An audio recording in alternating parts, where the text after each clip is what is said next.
Halo teman-teman, apa kabar?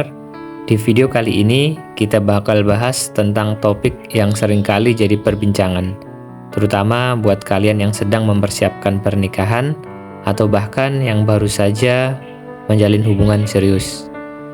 Yap, kita bakal ngomongin pernikahan. Tapi jangan khawatir, ini bukan sekedar soal gaun pengantin atau dekorasi pestanya.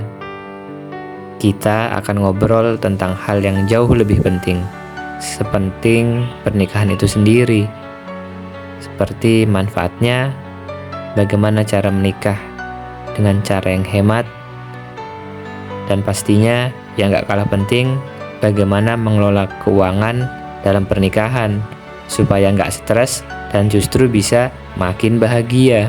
So, buat kalian yang sedang mempersiapkan pernikahan, atau cuma penasaran tentang topik ini, tetap di sini ya, karena kita bakal bahas semuanya dalam durasi yang santai tapi penuh informasi. Yuk simak.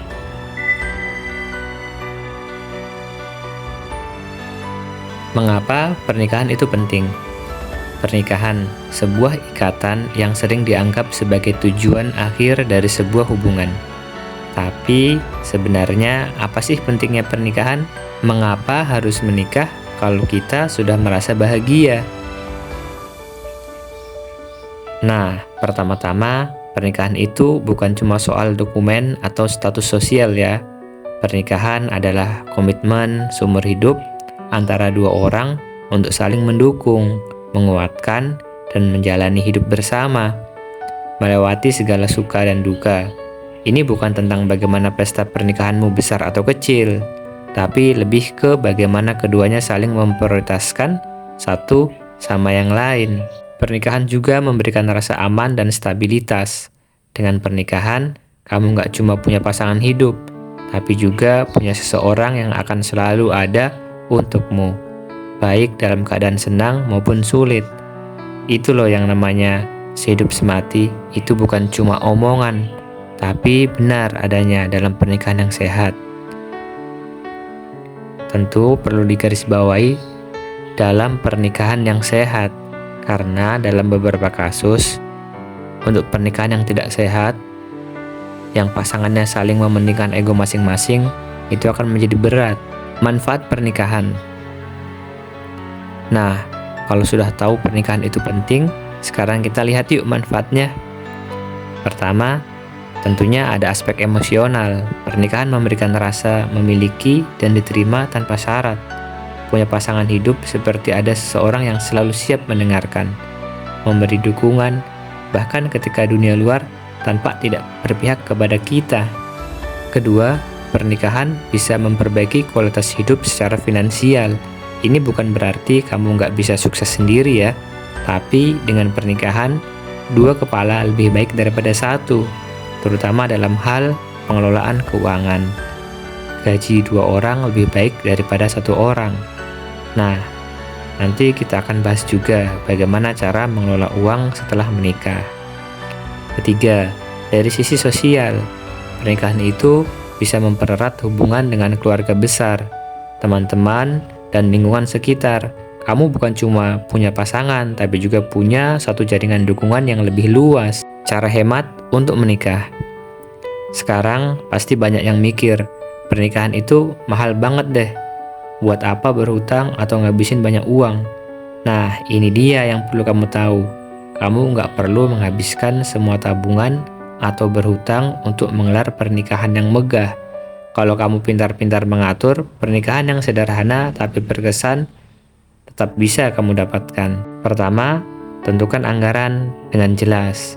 Jangan sampai karena mengikuti tren atau ekspektasi orang lain, kamu malah bikin pengeluaran melambung tinggi.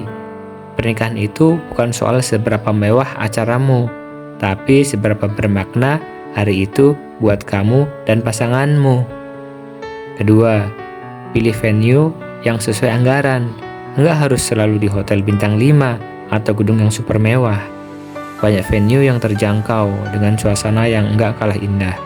Bisa juga kalau kalian lebih suka menggelar acara di rumah atau tempat yang lebih pribadi. Ketiga, Makanan juga salah satu yang bisa bikin biaya meningkat. Tapi kalau pintar memilih catering, kamu tetap bisa dapat makanan enak dengan harga yang lebih terjangkau. Bisa juga pilih menu yang sederhana tapi tetap nikmat. Keempat, jangan terpaku pada dekorasi yang super glamor. Kamu bisa pilih tema yang lebih simpel dan kreatif. Banyak kok proyek yang bisa bikin dekorasi tetap cantik tanpa harus merogoh kocek dalam-dalam. Hal yang tidak perlu dilakukan saat menggelar acara pernikahan. Ngomongin soal pernikahan, ada beberapa hal yang sebenarnya nggak perlu dilakukan. Pertama, jangan terlalu fokus pada opini orang lain. Pernikahan itu perjalanan hidupmu dan pasanganmu, bukan ajang pamer. Kalau ada yang nyuruh kamu buat ini atau itu demi terlihat lebih wow, nggak usah diikuti. Buat apa memaksakan diri kalau hanya takut nggak sesuai ekspektasi? Kedua, jangan sampai berhutang hanya demi acara pernikahan. Ada banyak pasangan yang terjebak dalam hutang karena acara pernikahannya nggak sesuai anggaran. Pernikahan yang sesungguhnya adalah setelah selesai acara, bukan ketika semua mata tertuju pada hari H. Jadi, prioritaskan kenyamanan finansialmu dan pasanganmu. Ketiga, jangan terlalu menambah beban dengan mengundang banyak orang hanya untuk memenuhi ekspektasi. Lebih baik undang orang-orang yang benar-benar dekat denganmu dan pasanganmu supaya acara terasa lebih intim dan bermakna. Berapa uang yang dibutuhkan untuk menikah? Sekarang pertanyaan yang paling sering muncul. Berapa uang yang dibutuhkan untuk menikah? Jawabannya tentu bervariasi, tergantung banyak faktor seperti jumlah tamu, lokasi, detail acara. Tapi, coba deh tentukan prioritas sesuai dengan kondisi keuanganmu. Kamu bisa mulai dengan membuat perencanaan anggaran. Biasanya anggaran pernikahan bisa dibagi jadi beberapa kategori, mulai dari venue-nya, catering, dekorasi, foto atau video, dan administrasi. Cobalah untuk alokasikan dana dengan proporsional, misalkan 30% untuk venue, 25% untuk catering, dan seterusnya. Tabungan dan pengelolaan uang untuk pasangan yang baru menikah.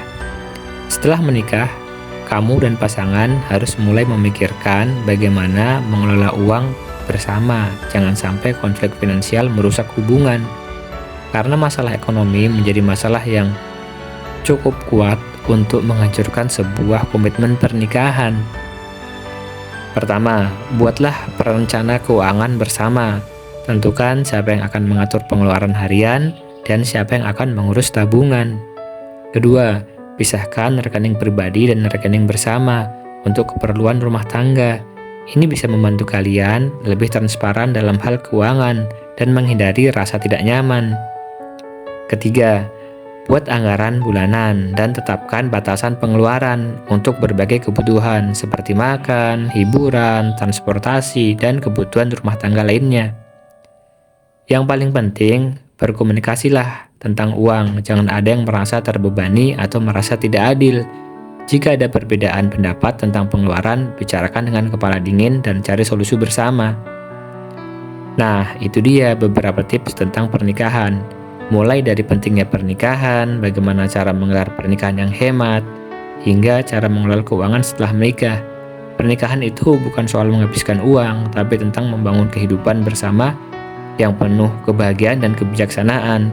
Kalau kalian merasa video ini bermanfaat, jangan lupa like, comment, and subscribe ya. Dan kalau ada yang ingin kalian tambahkan atau tanyakan, tuliskan di kolom komentar. Sampai jumpa di video berikutnya, dan semoga pernikahan kalian membawa kebahagiaan yang langgeng.